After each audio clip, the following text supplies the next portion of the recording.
La noche de Cuesta, con Carlos Cuesta.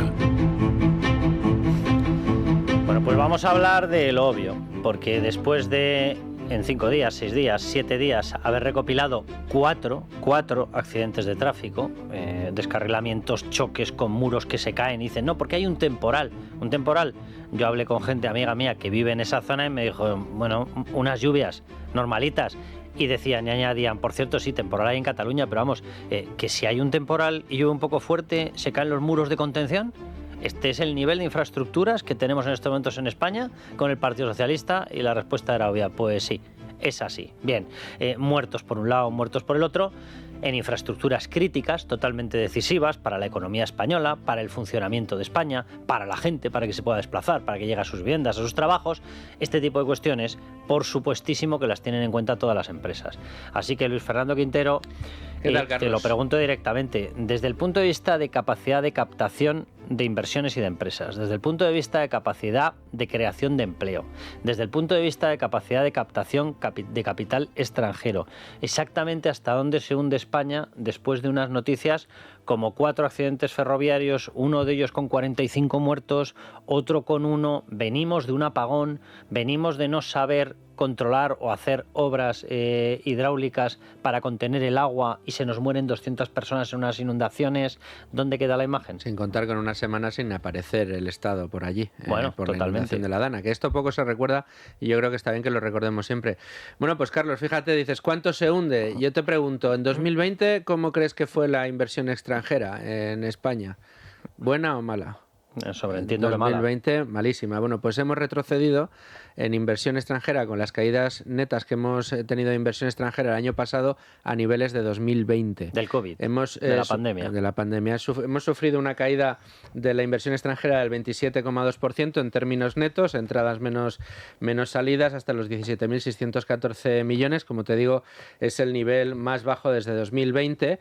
Y lo que nos dicen a aquellos actores que suelen trabajar precisamente en eso, ¿no? En hacer de intermediarios entre los inversores extranjeros, las empresas nacionales, aquellos que se dedican a buscar inversión para España, los fondos de capital riesgo que andan igual buscando inversiones. Acaba de ser el Spain Investors Day estos días atrás en España y preguntábamos, oye, ¿qué ambiente hay? ¿Cómo lo estáis viendo?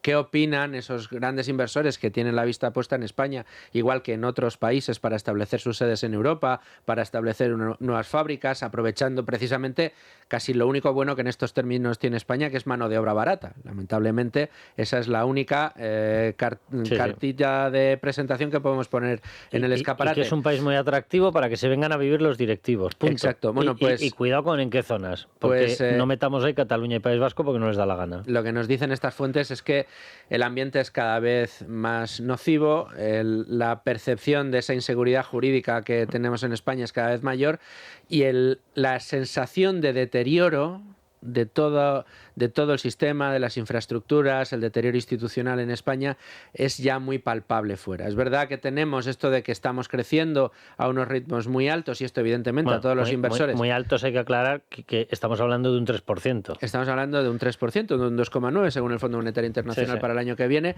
Un crecimiento, como hemos explicado muchas veces, Carlos, no se debe ni a que seamos más productivos, ni que lo hagamos mejor, ni nada por el estilo. Se debe a una llegada masiva de inmigrantes, se debe a un incremento brutal del gasto público y se debe a un efecto nocivo, digo, para los intereses de España, evidentemente muy positivo para los intereses del gobierno, de la inflación. Hay 2 millones de personas más que cuando llegó Pedro Sánchez, y esa gente, independientemente de cómo se esté incorporando a la mecánica laboral, a la cadena de producción del país, lo cierto es que comen, lo cierto es que usan servicios, lo cierto porque tienen que vivir, y por tanto te generan un PIB. Pueden no generarte un PIB equivalente a lo que te genera una persona aquí, pues con estudios que tiene, ya, eso está claro, pero te genera PIB.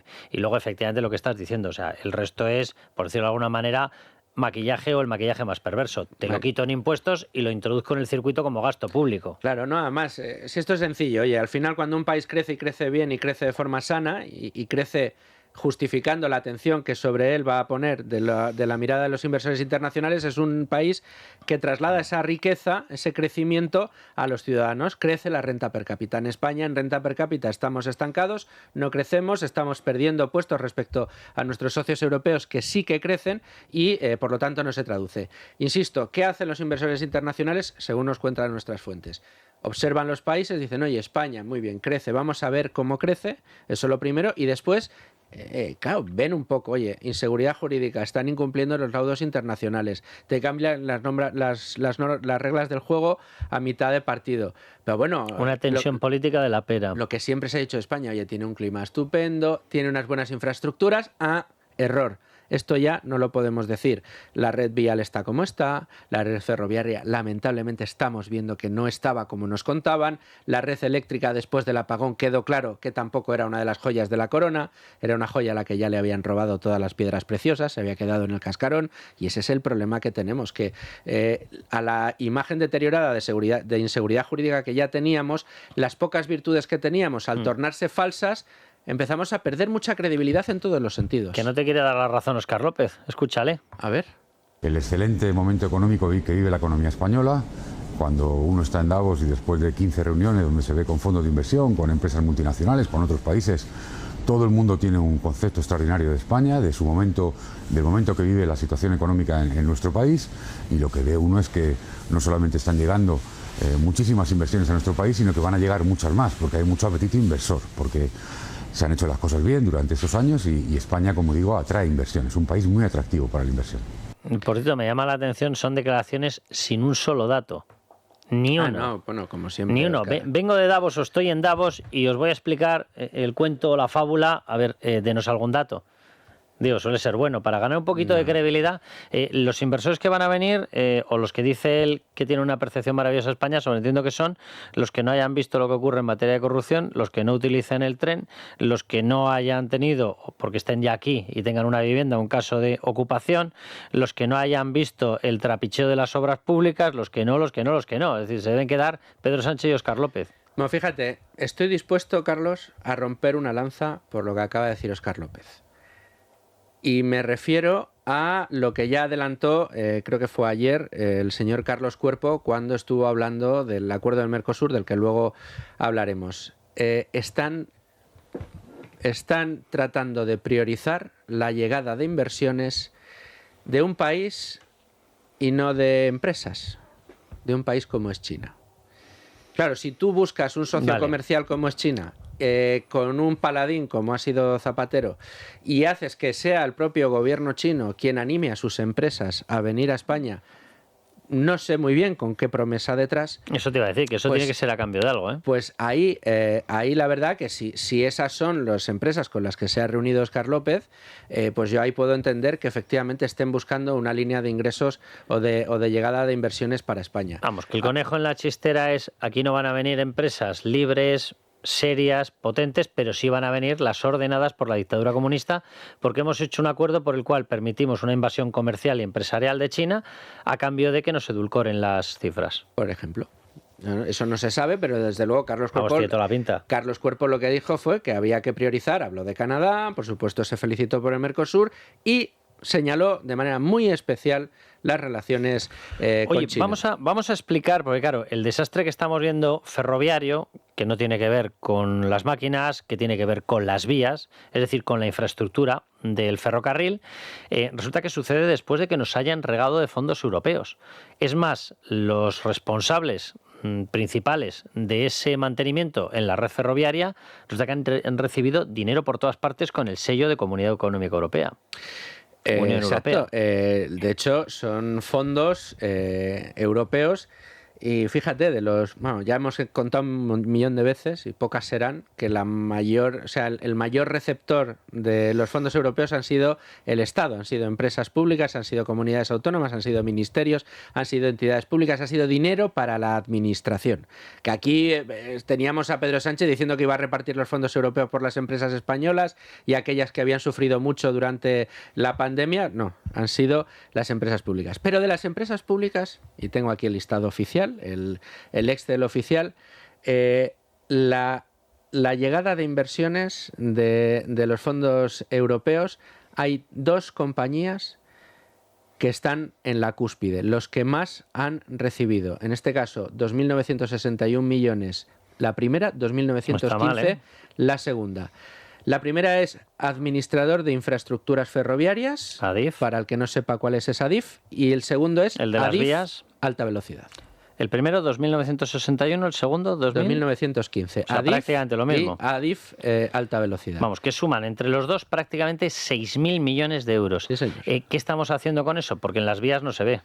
Bueno, pues eso es una de las cosas que nos gustaría saber, en qué se terminan gastando el dinero. Nosotros hemos estado revisando los anuarios de Adif, tanto de Adif Alta Velocidad como de Adif normal, y las partidas para reparación y mantenimiento de la red ferroviaria son de auténtica risa, año tras año tras año. Claro, vamos a ver, el 400 hecho... millones, 300 millones. Claro, efectivamente, el hecho de que vaya Adif no quiere decir que tenga que acabar en las vías, ni Adif no. Alta Velocidad que acabe en las vías del AVE. No. Puede ir Adif y acabar, por ejemplo, dirá la gente, lo dice un poco de chanza o no, en alguna de las prostitutas colocadas por José Luis Ábalos, porque es personal de alguno de ellos, estaba dentro de las empresas que dependían de Adif. Es decir, se puede ir a la estructura suya política y puede no acabar en las vías perfectamente. Bueno, ¿sabes qué? Que a lo mejor le podían preguntar a la señora Pardo de Vera, que fue la presidenta de Adif desde 2018 hasta hace bien poquito, o quizá a la que hoy defiende los intereses de Pardo de Vera ante la justicia, la señora Seoane, que fue la secretaria general de Adif durante los 4 años anteriores a la llegada de la señora Pardo de Vera. Entre Pardo de Vera y Rosa María Seoane, casi 10 años al frente de Adif. Nos podrían explicar qué han estado haciendo hasta antes de ayer, cuando han tenido la responsabilidad de tener el mantenimiento de la red ferroviaria en España. Claro, por cierto, estos fondos que llegan forman parte de la cesta general de la Unión Europea, de fondos que nos asignan a nosotros, lo que quiere decir que si los coge Adif o Adif Alta Velocidad prácticamente por valor de 6.000 millones de euros, son 6.000 millones de euros que no han ido a otras empresas, que podrían haberlo solicitado, podrían haberlo tenido, y que en este caso se queda en no sabemos qué, porque desde luego el resultado lo estamos viendo. En 5 o 6 días, 4 accidentes. No sabía si darte el dato del tercero. ¿Quién es el tercero? Digo, a lo mejor te cabreas demasiado. No, el tercero es la Generalitat de Cataluña. Pues sí que me enfado. Quizás hasta más que si lo hubiese recibido recepción, Renfe. 1.072 millones de los fondos europeos en esta ¿Quién es el asignación. cuarto? Que así ya me termino de cabrear. El cuarto, con casi 1.000 millones, empresa de transformación agraria, Traxa. Traxa es pública también. Sí, señor. O sea, claro. ¿hay algo que no acabe en el gobierno? Lo digo así de una forma llana. Esta es la cuarta, la quinta, el Ministerio de Transportes y Movilidad bien. Sostenible, la sexta, Ministerio para la Transformación Digital de la Función Pública, la séptima, Tecnología y Servicios Agrarios, es la misma, ¿no? octava, la Generalitat Valenciana, la novena, Ministerio de Defensa, décima, Comunidad Autónoma de Madrid, Ingeniería y Economía del Transporte, INECO, la decimoprimera, Si cogemos Telefónica España. Bueno, perdón, que ya está la SEPI en Telefónica. si cogemos las empresas o extremidades distintas, variadas del gobierno, ¿qué cuantía sale del gobierno central? No tengo hecho el cálculo, Carlos, pero si tú miras la lista, por lo que y estoy aquí viendo, la tengo, es la gran no sé, mayoría. 10.000, 12.000 millones. Pues estaríamos más, cerca por ahí. de los 10.000, 12.000 millones. Ya. No, lo digo Más porque... cerca de los 10, igual 9, 10.000 millones. Porque digo, luego las partidas claro. caen mucho, ¿eh? A partir del noveno ya son 400.000, 300.000, 200.000. ¿A la Comunidad de Madrid, por ejemplo, cuánto le dan? A la Comunidad de Madrid, déjame que la he perdido aquí. Está la Comunidad Valenciana y la Comunidad de Madrid. Mírame las dos y hacemos la comparativa con Adif. Tengo vías que La dentro Comunidad de poco no irá Madrid nadie. recibe 476.000 Vale. y la Generalitat ¿Cómo de Valenciana 476.000? euros. Que no llegan ni al millón. Pero esto estábamos hablando de millones. Sí, 2.915 millones. ¿Y la Comunidad de Madrid son? 476.000 euros. 476.970, 158. Dios bendito. O sea, que se han montado... Perdóname. Millones, ¿no? Estaba yo leyendo mal las cifras. Efectivamente, 2.961 millones y estos son 476 millones de euros. Comunidad de Madrid. Vale. La Comunidad de Madrid, 476 millones. O sea, que solo Adif recibe prácticamente 6.000 y la Comunidad de Madrid no llega a 500. Exacto. ¿Y la Comunidad Valenciana? La Comunidad Valenciana, 524.000. Vale. O sea que entre las dos comunidades no llegan a los 1.000 millones. Que lo piden para reconducirlo posteriormente a determinados planes, no llegan ni a una sexta parte. Estamos ¿vale? hablando de la Generalitat Valenciana con el problema de lo que Adif, recibe solo Adif, Dios bendito. Pues sí, me imagino que además la gente que analiza inversiones cuando ve este tipo de cosas también se tiene que quedar a cuadros, ¿no? Porque dirá, si esto es un plan de rescate, que venga Dios y lo vea. Tú imagínate que coge esta lista la señora Hohlmeier, que vino aquí a ver dónde se estaba invirtiendo el dinero que de buen grado habían ofrecido los contribuyentes europeos a través de los fondos. O sea, que no solamente se han montado con los fondos europeos un chiringuito de 3 pares de narices, sino que encima el chiringuito acaba en otros subchiringuitos, porque está claro que en las vías no acaba. En los sistemas de control ferroviarios no acaba. En el impulso a cualquier actividad en España no acaba. No. Dios bendito. Acaba aquí. Oye, vamos a hablar del tema Mercosur, si te parece, que nos queda muy poquito tiempo y creo que es lo suficientemente importante como para que lo abordemos. O sea, la celebración que estamos viendo por parte de los agricultores tiene sentido del todo. Yo lo digo y voy a decir mi tesis sobre esto. Vamos a ver, los agricultores tienen toda la razón en decir que no pueden competir en igualdad con productos que vienen de fuera. Sí. Totalmente cierto. El pequeño problema es que ellos no pueden competir cuanto antes sí competían y sí entraba producto de fuera, de Mercosur, y ahora no pueden competir no por la entrada de los productos de otros sitios, que a los consumidores nos viene de maravilla porque fuerzan la competencia y bajan los precios. No. Han dejado de poder competir, y esta es la parte que yo no comparto de la celebración de los agricultores porque creo que los están engañando. Ahora no pueden competir porque los han llenado de costes fiscales, de costes administrativos, de costes ecologistas. Y unas normas terribles. Efectivamente. Es decir, los han sacado de competencia no porque haya competencia, los han sacado de competencia porque les han puesto una mochila de 300 kilos a la espalda cada uno de ellos. Y de eso no tiene la culpa el producto que viene de fuera, tienen la culpa nuestros gobiernos. Y esa mochila no se la quitan. No se la quitan. Ahora les dicen, te voy a quitar la competencia. Y esto va a redundar en que temporalmente, muy temporalmente, a lo mejor se creen los agricultores que les han solucionado el percal cuando no es verdad, porque siguen teniendo unos problemas tremendos de rentabilidad y los van a afianzar. Y 2, los que vamos a pasar a tener un problema sideral vamos a ser los consumidores, porque en ausencia de competencia los precios de los alimentos van a subir. Desde luego que van a subir, sobre todo, vamos a ver, desde el punto de vista Te coincides, ¿no?, en el análisis. Absolutamente, ese es el análisis. Y yo diría más, mira que aquí siempre hemos sido muy amigos de los agricultores. No, pero perdona, es que al defender esto lo estamos siendo. Claro. Los que no lo están siendo son los que les están vendiendo una píldora envenenada de mucho cuidado. Por supuesto, y sus propios representantes al final, porque es decirles, oiga usted, está poniendo la carga de la prueba sobre donde no la tiene que poner. A usted la competencia le debería venir bien porque es capaz de producir mejor y a mejor precio de lo que viene de fuera. Sin embargo, no puede... porque nuestro producto también puede ser vendido allí. Claro, pero no puede producir más y a mejor precio porque tiene usted unos legisladores en Europa que le están imponiendo unas condiciones con las que usted no es capaz de competir con los agricultores y los ganaderos de otras latitudes. Entonces lo que tienes que hacer no es atacar el acuerdo de libre comercio, sino decirle a tus mayores, a aquellos que están imponiéndote esas normas, que dejen de imponerlas. Oiga usted, firma Mercosur, quíteme las cadenas. ¿Sabes lo peor de esto? Que elaborado este parche, que es un parche político típico y nítido de izquierdas porque restringen el mercado, y el resultado es que al final esos agricultores, como tienen las mismas cargas, exactamente las mismas o más, han pasado a depender de ti. Sí. Y como han pasado a depender de ti políticamente, prepárate y prepárate para lo peor. Pero el problema que yo le veo a esto es que, elaborado el parche, lo que van a generar es precisamente una situación en la cual ya no tengo que hacer ninguna reforma. Es decir, te puedo meter más costes fiscales, más costes administrativos, más costes ecologistas. Claro. ¿Por qué? Pues porque parece que aparentemente ya te lo he solucionado. Lo único que sabe hacer la Unión Europea es regular. Y cuando estás regulando el campo, como me dicen mis amigos agricultores en Cuenca, a gente que no ha salido nunca del AM30 y no sabe lo que es un barbecho, lo que es una cepa o cómo hay que cultivar y ni en qué temporada hay que podar, bueno, pues pasa lo que pasa.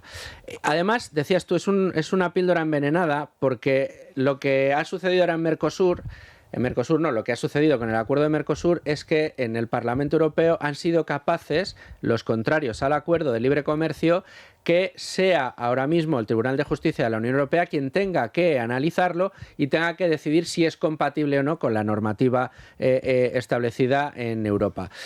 Esto se ha celebrado como si se hubiera paralizado por completo, pero esto puede no ser así porque Europa ahora tiene dos opciones. O decir, bueno, mientras se estudia, hágase. Mientras se estudia, váyase aplicando, porque además es un acuerdo que se tiene que ir desarrollando y cumpliendo durante los próximos años, y una vez se pronuncie el Tribunal de Justicia, pues ya veremos lo que hacemos o dejamos de hacer, o puede paralizarlo por completo. De todas maneras, mira, esta mañana con ánimo de lucro hemos analizado precisamente con Santa Cruz, con Marta Arce y con Leticia Vaquero todo lo que tiene que ver con el acuerdo de Mercosur, y había una cuestión muy curiosa. Digo, vamos a ver quién está a favor y quién está en contra. Y hemos ido viendo las declaraciones de nuestros políticos. ¿Sabes quiénes coincidían casi palabra por palabra? ¿Quiénes? Irene Montero y un tal Jorge Buxade. En esto pues han ido de la mano, sí. En esto han ido juntos. Tanto que le gusta decir a Vox que si el PP va a votar con el PSOE, que si van a votar lo mismo, aquí han ido de la manita, Jorge Buxade e Irene Montero. Pues no creo que nadie ponga en duda que Irene Montero quiere acabar con el campo, ¿no? No, yo creo que no. Vale, entonces el que vota igual que ella, pues tendrá que hacérselo mirar. Pues básicamente, ¿no? Oye, rapidísimo, que nos quedan un par de minutos, perdóname. Trump y Groenlandia, amenaza de aranceles. Parece que se para, luego que se reaviva, luego que vuelve. La amenaza es seria. Es decir, en febrero, arranque de febrero, en teoría, un 10%. Arranque de junio, un 25% a todos los países que se opongan a, no sé cómo llamarlo, porque primero dice que invasión, luego dice, no, voy a renunciar al uso de la fuerza, pero Groenlandia tiene que ser mío. Bueno, a ver que se aclare Donald Trump. Pero los que se opongan a que Donald Trump, de una manera u otra, se quede Groenlandia, aplicación entre febrero y junio de hasta un 25% en aranceles. Pues esta es la amenaza que está encima de la mesa, y eso que parecía que se había suavizado el discurso de Donald Trump sobre Groenlandia, y así lo habían estado celebrando los mercados.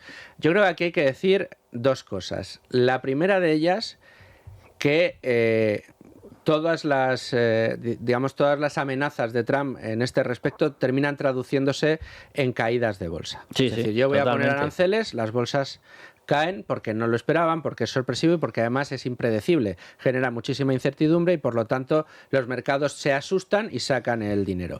Claro, esto lo que hace es que genera mucha volatilidad. Pero siempre está muy bien recordar a la gente que mientras ese tipo de decisiones no terminen afectando a los fundamentales de economías en concreto o a los fundamentales de determinadas empresas, porque a lo mejor los aranceles no tienen por qué afectar de la misma manera a todas las empresas, puede ser que para muchas empresas sea una oportunidad. Esto siempre está muy bien comentarlo. Y por otro lado, claro, el problema que tenemos aquí es que Trump es impredecible. Tú puedes saber qué es lo que quiere. Probablemente, no sé, quizás sea muy aventurado por mi parte pensar que después de lo que hemos visto de Donald Trump, su intención no sea plantar la bandera de Estados Unidos en el cubito de hielo y decir que Groenlandia es suya, sino que le dejen hacer todo lo que quiera, que probablemente sea lo que quiere hacer finalmente Donald Trump. Mientras le permitan hacer todo lo que quiera, que será explotación de recursos naturales, y creo que fundamentalmente proteger o expulsar de la zona todo tipo de activos rusos o de activos chinos que ya operan en la zona, pues en el momento en que consiga eso no tendrá que pasar a mayores la cosa. Pero en cualquiera de los casos, de momento, es un elemento enorme de incertidumbre. Llevamos 2 semanas bailando en los mercados al son que dicta la caída de la bolsa, Trump. en teoría, si hubiese acuerdo, se acaba. Si hay un acuerdo, veremos claro repunte. Y estable. Si vemos acuerdo claro y estable, veremos todavía nuevos repuntes de los mercados, porque es lo que te digo, al final la certidumbre es lo que más celebran los mercados, que precisamente no han visto demasiada amenaza, porque lo que han hecho hoy ha sido cerrar con ganancias además importantes. A ver, es verdad que si coges el historial de Donald Trump, amenaza con 100, luego rebaja a 50, luego dice que sube a 60, luego vuelve a bajar a 30, luego dice que 35 y acaba en 10. Claro. Eso es lo que ha hecho siempre. Siempre va Maximus. Voy a invadir Groenlandia, fue lo primero que dijo. Y ahora viene, bueno, pues vamos a ver si negociamos un acuerdo. Y parece que lo que señala es que el acuerdo está más cerca de lo que estaba. De todas maneras, 55.000 habitantes tiene Groenlandia. El otro día sin contar pingüinos. Bromeábamos con unos amigos y con unos inversores y decían, si le iba a salir barato, que dedique 55.000 millones y ya está.